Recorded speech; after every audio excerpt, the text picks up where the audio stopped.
Boas-vindas, eu sou Ivan Campos e esse é um vídeo para você que vai usar essa apresentação do CNBC para falar sobre o CNBC em sua região. Só algumas dicas para melhorar ou não deixar faltar alguns detalhes ou algumas observações importantes quando você falar sobre essa apresentação. Primeira coisa é que na parte de baixo da primeira slide você tem a versão da apresentação. Verifique sempre se você está com a versão mais atual.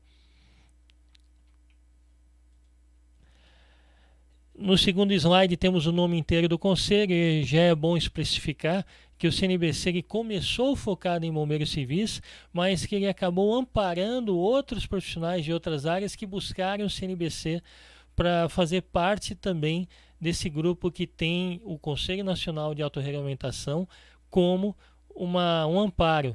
E hoje temos no CNBC também o pessoal guarda-vida, pessoal de tripulantes de veículo de emergência, pessoal estudante, instrutor e professores da área. Então o CNBC acabou ampliando o seu leque. Por isso que hoje ele é também para pessoal e serviços de prevenção e resposta a emergências.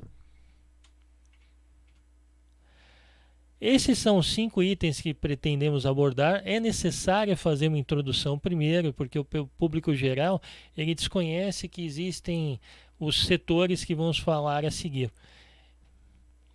Então, antes de você começar a apresentação, começa com esse enfoque. Existem mais que os 3 setores na sociedade, mas vamos nos limitar a esses 3 nesse contexto. Você tem o governo, que é o primeiro setor, que é obrigatório por lei, que é compulsório. Você tem o segundo setor, que é o grande capital, são as empresas. São quem produz, quem comercializa, quem explora um serviço ou produto. Então, segundo setor são empresas que estão focadas em gerar algum lucro. E você tem o terceiro setor, que são entidades não governamentais, que têm algum objetivo social e não são focadas em lucro. Então, às vezes o pessoal quer denegrir o CNBC e dizer que somos uma empresa. Não, não somos. O CNBC é muito diferente de uma empresa. Outra coisa importante de dizer é que existem conselhos no primeiro setor, que são órgãos do governo, e existem conselhos no terceiro setor, que são entidades não governamentais. Importante também dizer que tem esses exemplos de conselhos que são associações privadas de aceite voluntário, não são órgãos governamentais, como é o caso do CNBC. E olha que interessante, o primeiro é de 1970. Então não é algo novo terem conselhos de autorregulamentação, que são iniciativas da categoria para buscar uma melhoria para o próprio setor. E existe um conselho também de 93, um dos mais antigos, que é o do pessoal dos comandantes gerais de bombeiros militares e de policiais militares. Olha que curioso, o pessoal do governo, que são funcionários públicos, militares estaduais, criaram uma associação privada para ser o seu conselho. É muito curioso isso. Não bastasse, alguns anos depois, em 1997, não bastasse alguns anos depois, em 2003, os comandantes dos corpos de bombeiros voluntários, os comandantes dos corpos de bombeiros militares criaram também uma outra associação privada para ser o seu conselho, que começou como a Liga Bom e depois mudaram para Conselho Nacional dos Corpos de Bombeiros Militares. Então, fora isso, você tem de outros profissionais, como da área de saúde, o pessoal de óptica e de optometria. Você tem também as guardas civis municipais, temos também o pessoal de delegados de polícia. Existem vários conselhos ou entidades de representação de suas classes que são associações privadas, como nós. Não são empresas para explorar algum lucro. Isso tem que ficar bem claro. São entidades de classe, como nós também somos.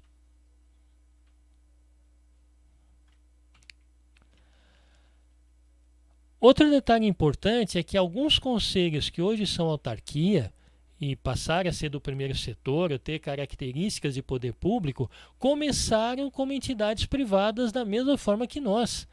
O fato mais marcante é que a própria OAB, que é tão poderosa hoje, tão respeitada e merecidamente, eles demoraram 84 anos 84 anos para conseguir se tornar uma autarquia. E nesse tempo todo, trabalhar em prol da categoria dos advogados como uma associação privada, tal qual é o CNBC hoje. O CONFEF, que é o pessoal do Conselho Federal de Educação, eles ficaram mais de 40 anos na luta para conseguir isso. E antes era associação de ensino, que depois acabou virando o trabalho do pessoal dessa associação, acabou gerando o CONFEF. O Conselho Nacional dos Técnicos de Radiologia também foi uma história de décadas para o pessoal conseguir que a entidade e o movimento deles passasse a ser uma autarquia. E tem mais de outras 100 profissões que estão batendo nessa luta. Inclusive, um dos que a gente acompanhamos, que já faz mais de 20 anos que estão tentando, é o pessoal dos técnicos de segurança do trabalho. Então, uma entidade de classe passar a autarquia é algo de décadas. E nem por isso, no tempo que estavam como associação privada, deixaram de bem desempenhar o seu papel em prol da categoria que representam, ou que autorregulamentam, como é o nosso caso.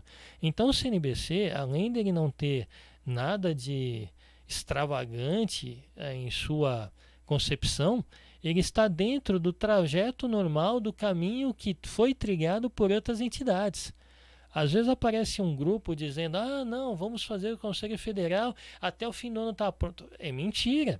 A história e outros exemplos nos mostram que são décadas de luta. Estamos nessa luta. O CNBC existe há menos de 10 anos. Né? A OAB demorou 84 anos, o pessoal de saúde, de educação demorou 40 anos. Então isso aí são só argumentos para mostrar que nada acontece de um dia para o outro, e que mesmo sem ter o poder de lei, uma situação de governo do primeiro setor, como entidade privada, no sentido de autorregulamentação, de entidade não governamental, podemos muito bem exercer o nosso papel de autorregulamentação e defesa e desenvolvimento do setor. Um exemplo é o CONAR, que desde os anos 70 é uma entidade não governamental e continua uma entidade não governamental. Aí já passamos a falar da profissão em si. É importante desmistificar algumas coisas.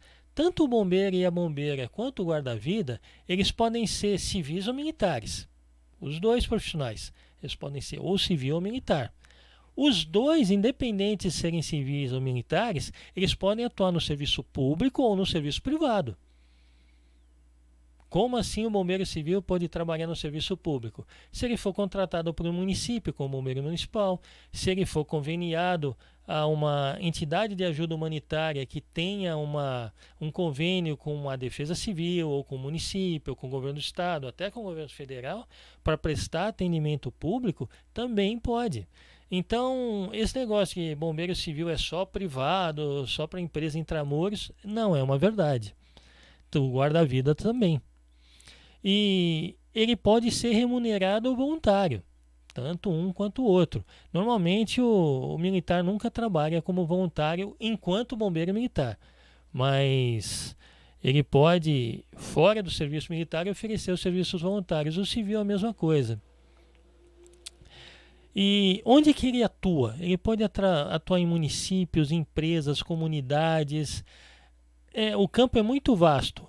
Para o militar, oficialmente, ele só poderia atuar dentro do serviço dele, mas alguns acabam exercendo funções fora, no setor privado e em comunidades também. Mas o civil, ele tem aberto um leque enorme de opções, tanto o bombeiro quanto o guarda-vida. E por fim, todos, seja o bombeiro ou o guarda-vida civil ou militar, eles podem atuar nas áreas de atividades operacionais, que seria o salvamento em si, a prevenção, quanto em atividades técnicas de educação. Só vai depender de onde esse bombeiro esteja trabalhando e qual o respaldo e competências que o local onde ele está trabalhando lhe garantem, lhe amparam. E por fim, somos todos profissionais de prevenção e resposta a emergências. Tem uma turma que tenta falar que bombeiro civil é para prevenção, que a gente está ajudando o militar, que o militar que é o da resposta à emergência, a gente cuida da prevenção. Isso também é uma inverdade. Atuamos tanto na área de prevenção quanto na área de resposta à emergência.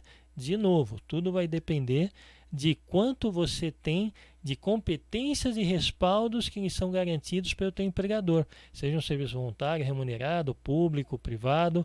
Então, essa primeira noção é uma conversa importante para desmistificar algumas coisas na profissão. O que existe de leis hoje no setor? Temos a 11.901, que é uma lei federal de 2009, que regulamenta a profissão de bombeiro civil. Existem 2 projetos de lei tramitando há anos que regulamentam a profissão de guarda-vida. Então, a profissão de guarda-vida em si não tem lei regulamentando, mas não tem problema nenhum não ter lei regulamentando a profissão, isso tem que ficar claro.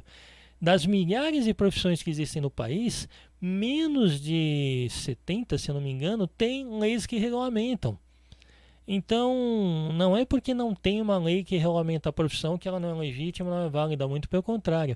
Porque o Ministério do Trabalho e Emprego, que espero volte no futuro, ele é uma entidade que, dentro do nosso país, em a cunha federal, ela coordena a classificação brasileira de ocupações.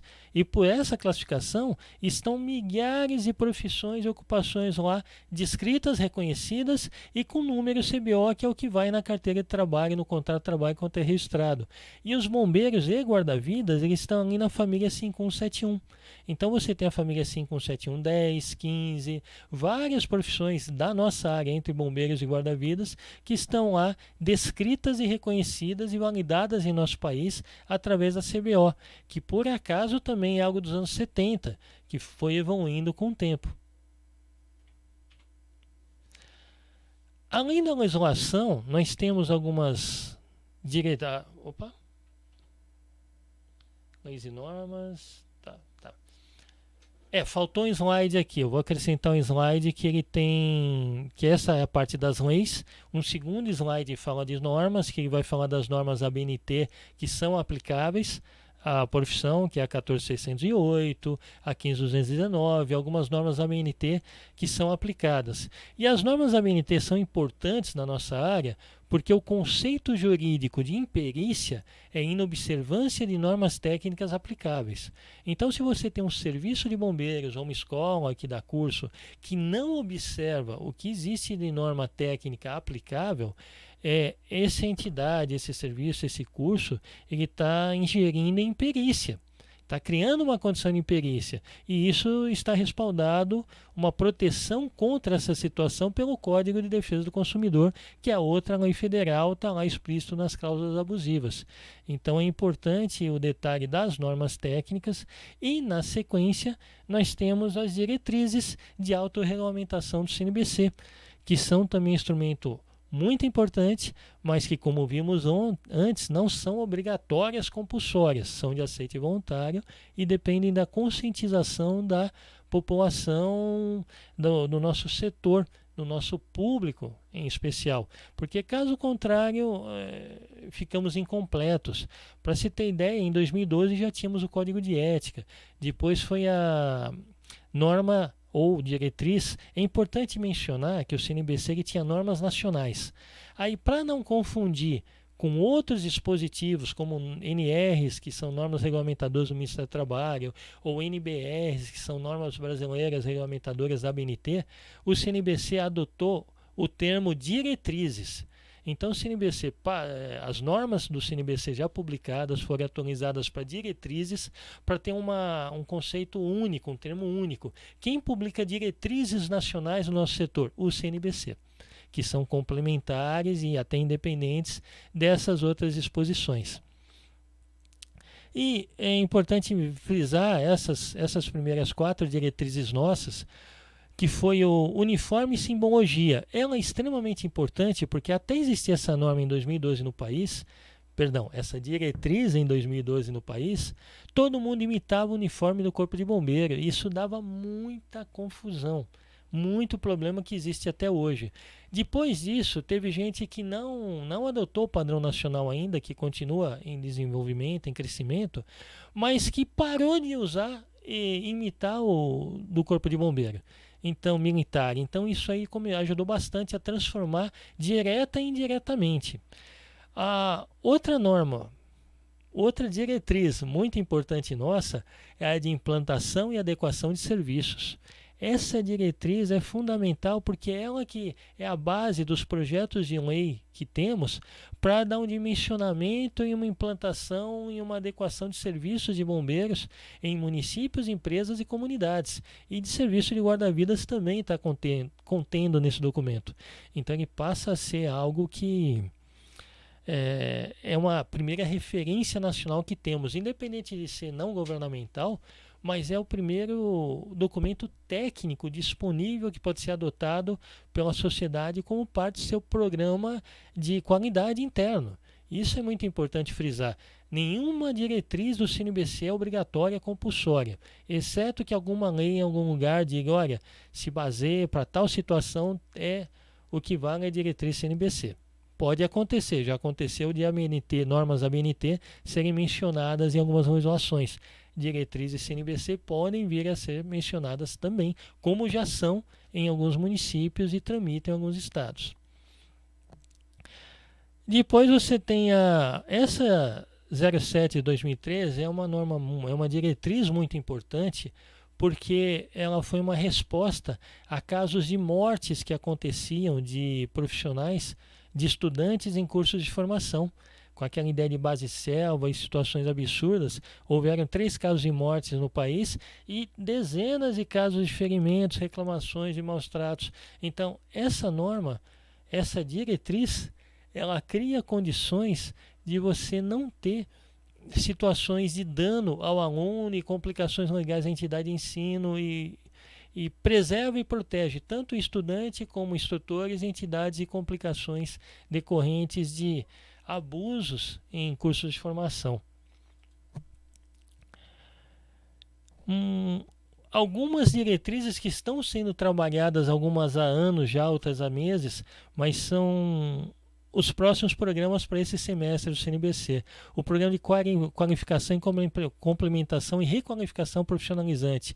Esse é o nosso programa para transição entre a norma antiga e a norma nova, de forma que o pessoal veterano não se complique e não fique defasado no mercado em comparação ao pessoal que já vai ser formado na nova norma, que tem o dobro da carga horária da antiga. Isso pode dar um impacto ruim no mercado para o pessoal veterano, e já temos um programa para contornar essa situação, que podemos falar mais em outra ocasião. Mas só para mostrar, a raiz dele é parar de ter curso de reciclagem, requalificação, e termos o curso de complementação e revalidação da certificação. Programa de qualidade de desempenho, certificação de pessoal. O que é isso? Faz muito tempo que a gente tem o projeto de ter bancadas de avaliação. A pessoa, quando vai fazer a inscrição no CNBC, apresenta a documentação, mas é agendado um dia local para essa pessoa passar por uma bancada de avaliação, onde ele responde verbalmente algumas questões dos avaliadores e demonstra algumas técnicas e procedimentos básicos. Isso é algo que precisa ser feito pela quantidade grande de cursos que existem, que aparentemente tem uma documentação perfeita, mas que infelizmente não passaram a qualificação necessária para o estudante. E o mercado está cobrando isso de nós, e isso é algo que devemos fazer para esse ano, começar a ter a bancada para o pessoal que for se inscrever no conselho. Existem diversas entidades que seguem os padrões do conselho, que são escolas, são empresas prestadoras de serviços que adotam os padrões do conselho, têm no meio de inscrição, mas que pedem que nós tenhamos algo mais, que vá ao auditor e auditore que eles realmente têm atendido os preceitos do conselho e que recebam uma acreditação nesse sentido. É algo para o próximo semestre.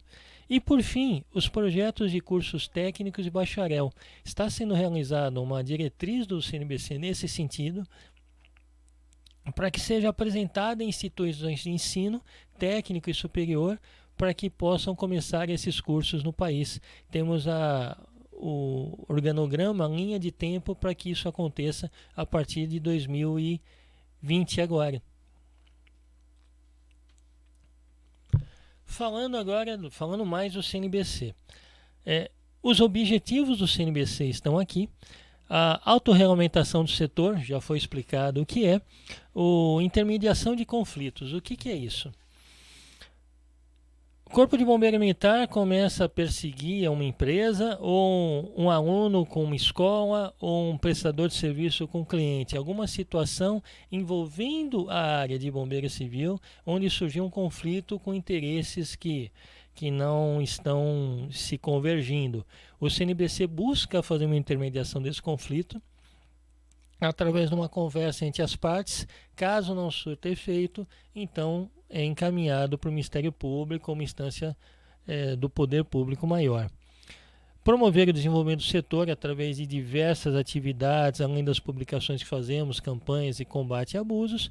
E, por fim, o combate a abusos e irregularidades. É importante mencionar que antes do CNBC não existia nenhuma entidade nacional não governamental de defesa e desenvolvimento do setor, onde você podia reclamar, onde se levava à frente essa reclamação, onde se verificava e se combatia e se enfrentava abusos e irregularidades, tanto em empresas prestadoras de serviço, quanto em escolas de formação e principalmente frente a órgãos do poder e serviços públicos. Então o CNBC ele tem essa extrema importância no país. O CNBC atua em várias áreas, mas podemos resumir em dois pontos específicos na missão do CNBC, que aqui está. A visão do CNBC, nós já atingimos mais da metade disso, que é o que nós tínhamos de visão para o que ia ser o CNBC com o passar dos anos. Estamos no caminho para conseguir a condição de reconhecimento governamental no setor e continuamos trabalhando nessa visão. Os nossos valores estão aí, é algo que norteia as nossas atividades. Então, isso de objetivos, visão e valores são algo que fazem parte básica da gestão. Então, temos que apresentar isso. E um pouco do nosso histórico. Na verdade, o CNBC começou em 2007, quando eu e mais algumas pessoas estávamos trabalhando para criar a Associação Pró Conselho Nacional de Bombeiros Civis. Esse foi um projeto antes mesmo de sair a lei 11.901, com a ideia de fazer algo importante no setor, porque no começo dos anos 2000, eu trabalhava numa entidade de saúde que estava criando um setor de autorregulamentação, um conselho para aquele grupo, e aí eu falei, poxa, por que não criamos também para a área de bombeiro civil? Então, começou em 2007 como Associação Pró-Fundação do Conselho Nacional de Bombeiros Civis. Acabou não vingando na ocasião, o projeto ficou engavetado. Em 2009, juntou outro grupo e fez a primeira Assembleia de Fundação, só que esse outro grupo que assumiu na ocasião deixou engavetado. E em 2011 só que conseguimos reativar o projeto com outro grupo, e aí realmente foi constituído e fundado o CNBC. Por isso que tem esse espaço entre 2007 e 2011 da fundação da entidade. Em 2012 foram feitas as primeiras regionais do Conselho, e aqui tem um ponto muito importante. O Conselho não tem representações regionais. O Conselho não chega com uma regional do Conselho em tal estado, em tal região. Pelo contrário, o que existe no Conselho são representantes regionais dentro do Conselho. Então não é o Conselho que vai um representante, um escritório na região para representar o CNBC dentro da região. É o contrário, são as pessoas da região que representam os interesses da região e os anseios e as demandas dentro do Conselho e levam à frente as campanhas do Conselho. Então o Conselho é forte na região onde o pessoal da região faz a coisa acontecer. Isso é algo importante, porque às vezes o pessoal tem a ilusão de que o Conselho não fez nada aqui na região, o Conselho não vem aqui. Mas espera aí, quem daí está disposto a participar? Porque o Conselho ele não invade um lugar e fala, estamos aqui, vai ter que fazer desse jeito. Não, pelo contrário. O que o CNBC faz é ouvir os anseios e demandas da região e buscar auxiliar a equipe. Tanto que a primeira coisa que se faz é criar um grupo de trabalho. E por fim, continuando, em 2013 foi a nossa primeira surpresa, que saiu a primeira licitação, onde se adotou como critério de qualidade na licitação que o prestador de serviço tivesse inscrição junto aos registros CNBC. Isso foi no CNPq lá em Brasília. 2014 foi a norma do uniforme nacional. Eu já expliquei a importância. É bom destacar que nesse momento foi o Wellington lá em Caruaru que fez o primeiro teste.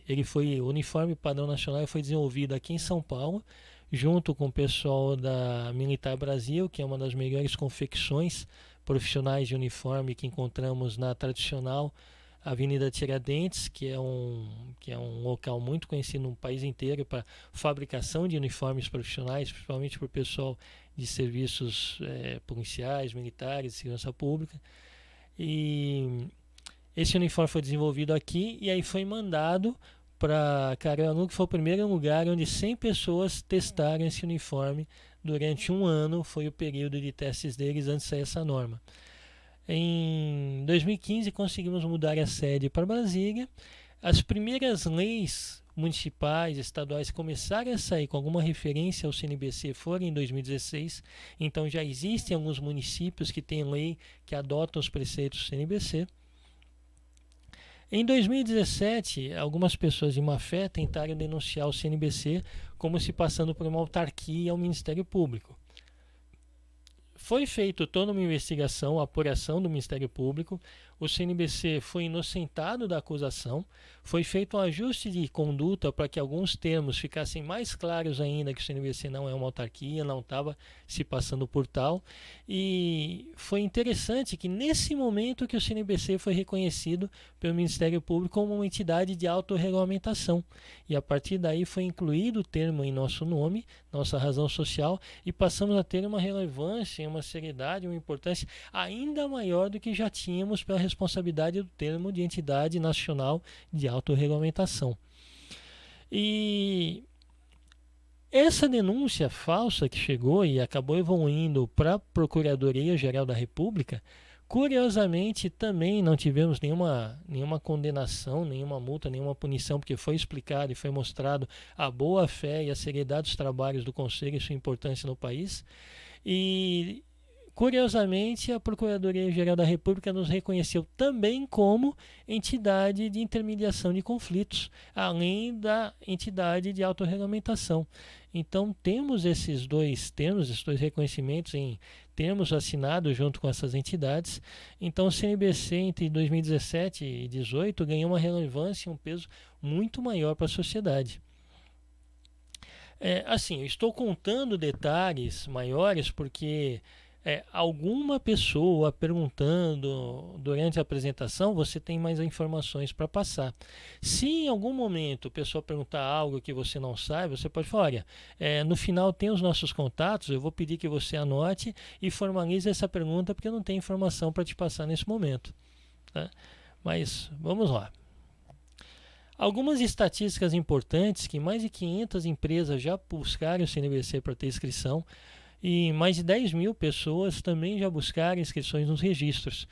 E o que o CNBC oferece para a sociedade, em especial, um dos serviços mais usados por todos é o atendimento, que não para de tocar o telefone, além do telefone, WhatsApp, mensagem em rede social, e-mail. Então o CNBC ele presta muito serviço de utilidade pública e informação disponível. Fora isso, participação em fóruns técnicos, audiências públicas, onde tem algo relevante ou com potencial de ser coisa boa ou coisa ruim para a profissão, o CNBC está perto, acompanhando e se manifestando em apoio ou em denúncia em situações que se façam necessárias. Quanto à transparência, o CNBC ele tem tudo possível lá no portal. Antes fazíamos publicações no Diário Oficial da União, só que são caríssimos, você paga um valor alto por centímetro quadrado. E com o passar do tempo, entendemos que, além de ser mais econômico, dá mais projeção e tem o mesmo peso legal documentado, quando a gente manda para cartório para registro, estar lá no portal institucional. Então passa a ter fé também a prestação de contas que fazemos no portal. A sede administrativa é lá no DF. É importante frisar que usamos um escritório compartilhado lá no Distrito Federal, onde é agendado reuniões quando temos alguns encontros lá. É o nosso endereço comercial, a nossa sede administrativa, mas que não ficamos lá o tempo todo, que transitamos o país inteiro e trabalhamos em outros pontos de trabalho. Então a nossa sede administrativa, ela está lá contratada, e quando tem uma reunião ou algum evento no DF, temos a nossa sede lá. Então, às vezes, alguém quer viajar, quer ir lá conhecer, visitar o CNBC, é importante que entre em contato antes por telefone e marque essa visita para que possamos nos agendar para receber lá, porque senão pode ser um dia que o pessoal chega lá e não tem alguém de plantão na sede para receber. Opa.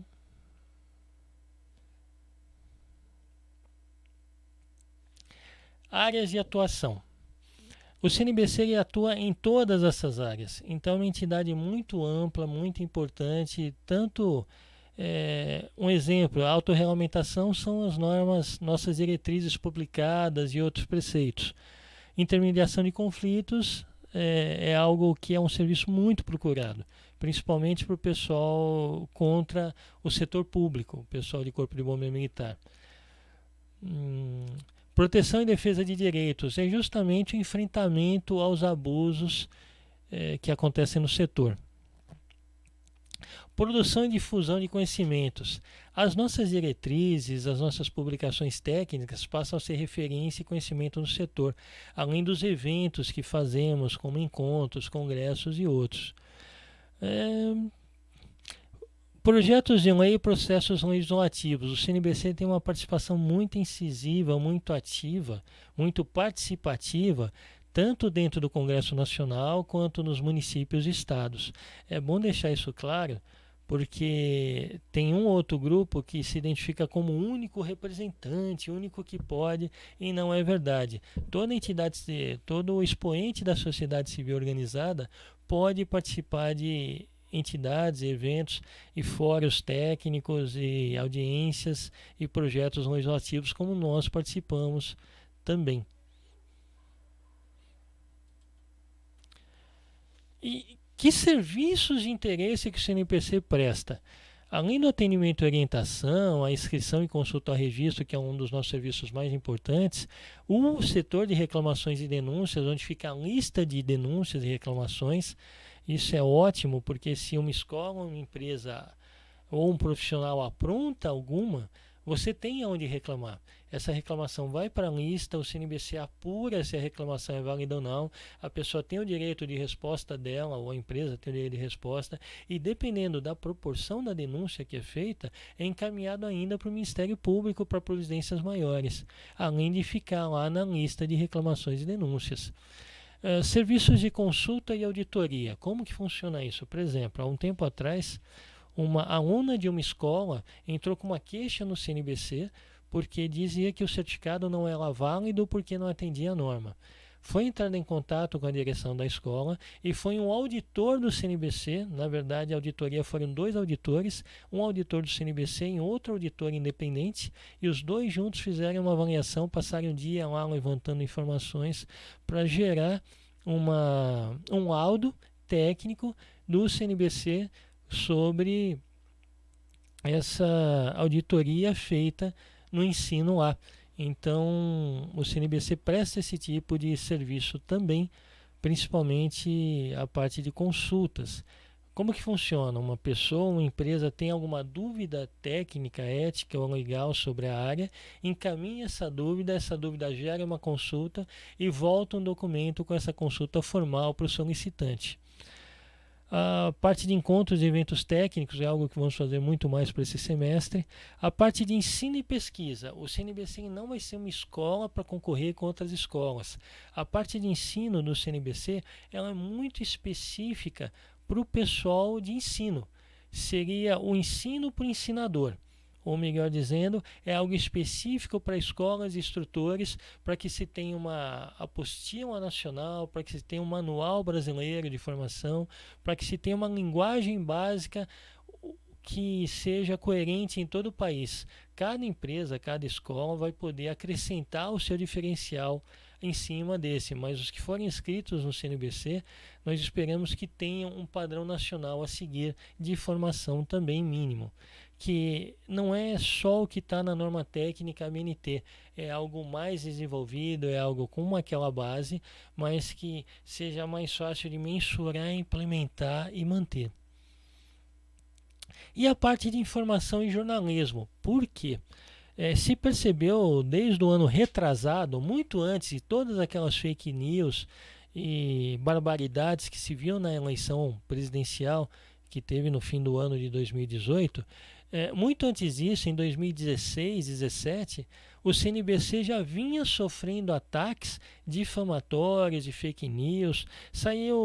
Soltaram notícia que a Polícia Federal tinha me prendido e coisas absurdas, país afora, por desafetos do Conselho. Então se viu a necessidade de se criar um veículo sério que pudesse ser usado como contraponto a essas inverdades que estavam indo. Então se começou o projeto de, além do boletim informativo do CNBC, periódico, se tem um sistema de jornalismo mesmo específico ou especializado no setor. Isso é um projeto que também está em desenvolvimento. Essas partes que estão em cinza são partes que estão em desenvolvimento, as outras que estão escuras já estão em funcionamento.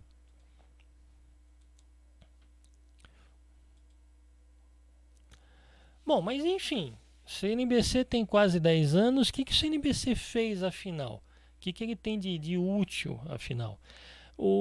A partir do momento que foi publicado o Código de Ética, o CNBC passou a ser reconhecido como um órgão, uma entidade, aliás, de autorregulamentação. A profissão cresceu, a profissão subiu para outro patamar. E com isso começou-se um processo de respeito e valorização para a profissão que até antes não existia. O padrão nacional de uniforme, como uma identidade visual, começou a ser adotado no país inteiro.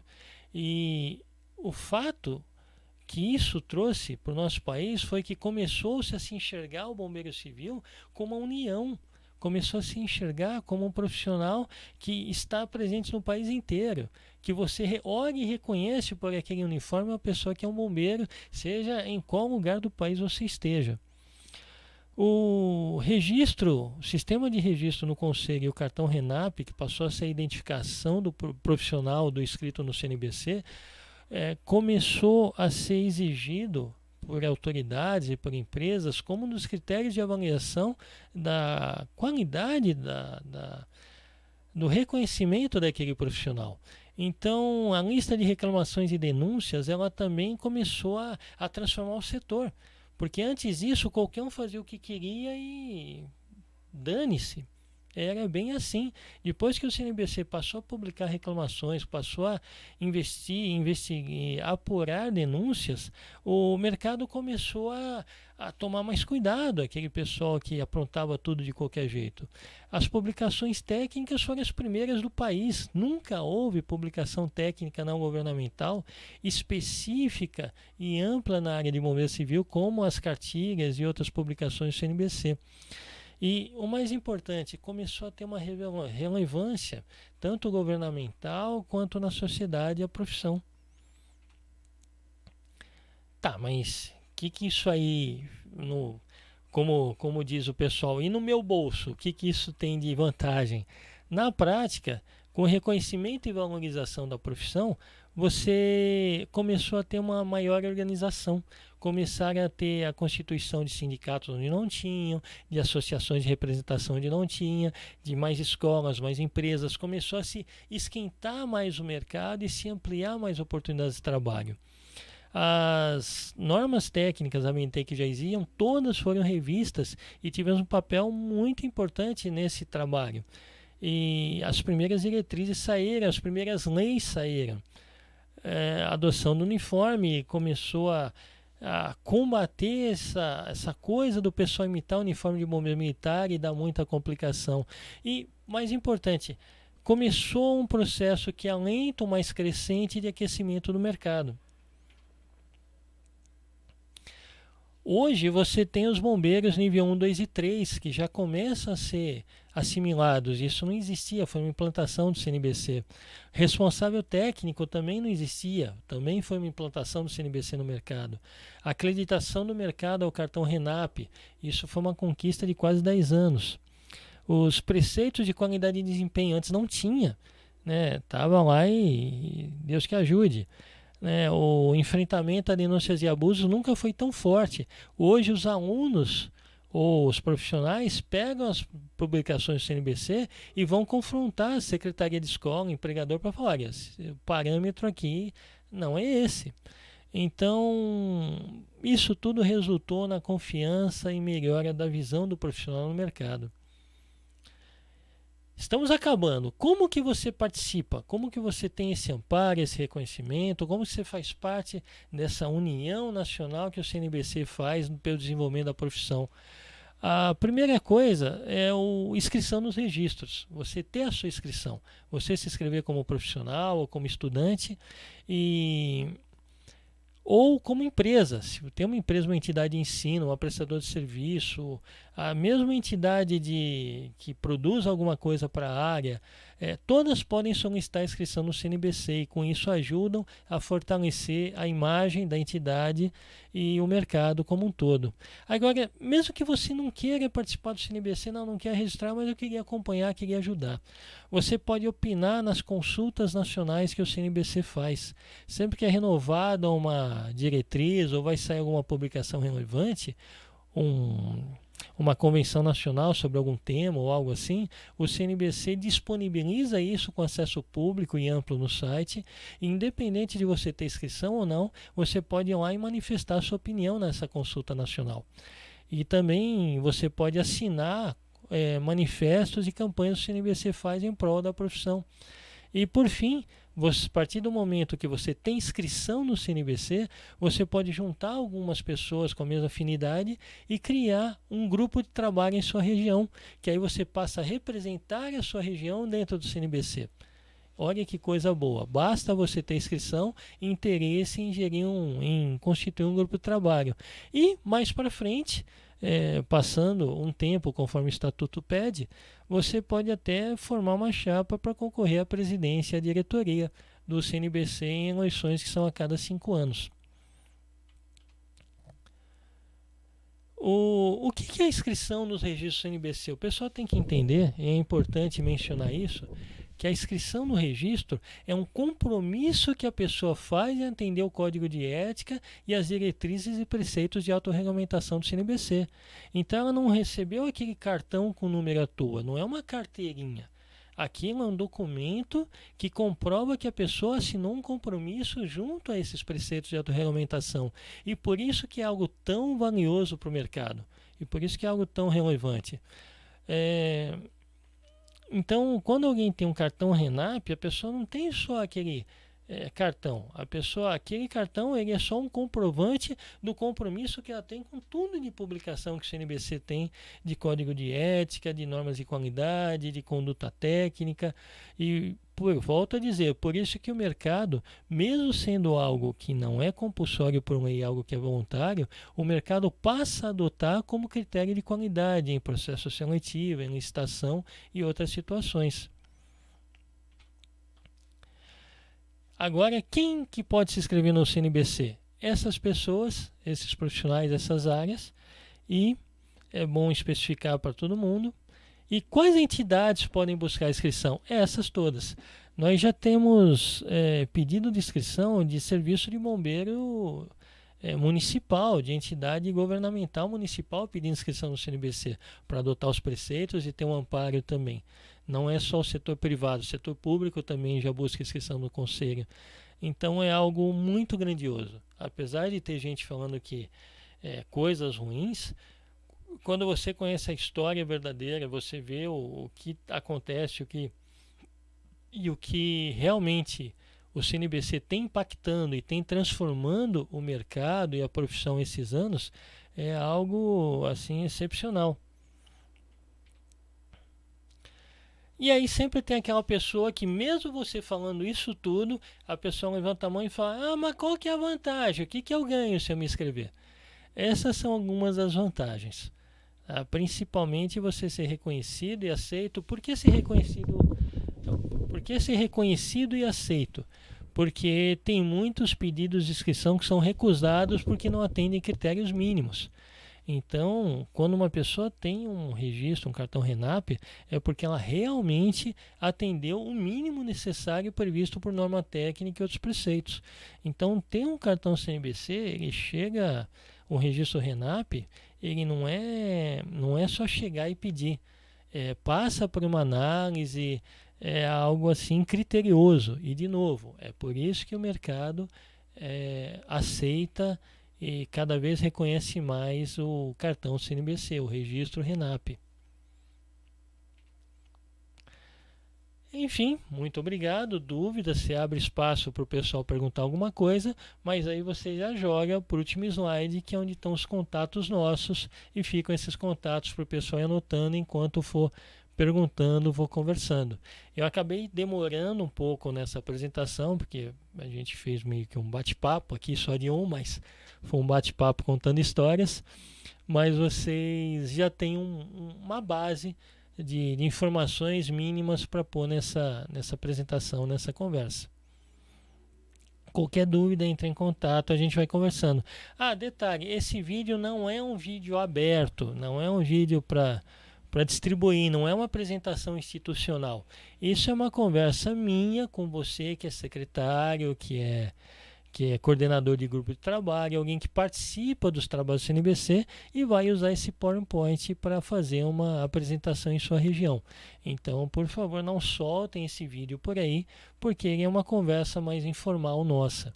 Depois vamos gravar um outro vídeo com imagens para ter um vídeo institucional. Mas esse não é um vídeo aberto, então, por gentileza, mantenham esse vídeo só entre nós. É um vídeo interno de treinamento interno, por assim dizer. Muito obrigado pela atenção e uma boa noite. Aqui já é noite.